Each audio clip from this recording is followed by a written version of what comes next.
వేదమే ఆయనకి వందిమాగధలుగా పనిచేసింది. వందిమాగధలోని పూర్వం ఒక ఒక రకం ఉద్యోగులు ఉండేవాడు. వంది అంటే పొగిడేవాడు. మాగధి అని ఎందుకంటారంటే మగధ దేశం నుంచి పిలిపిస్తారు. మగధ అంటే బీహార్లో. అంటే వాళ్ళకి ఆ రాజుని ఏ భాషలో ఎలా పొగడాలో బాగా తెలుసు. ఒక ఒక అభ్యాసం ఉంటుంది వాళ్ళకి, వంశపరంపర అది కూడా. వాళ్ళు మళ్ళీ కొడుకు మనవడు అదే పని. అందుకోసం వంది మాగధులు. పూర్వం ఎంప్లాయ్మెంట్ కార్యక్రమం అలా ఉండేది, గమనించి.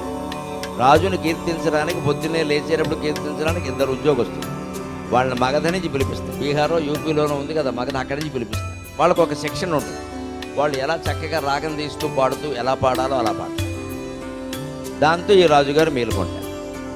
వీళ్ళని వందిమాగధులు అంటారు.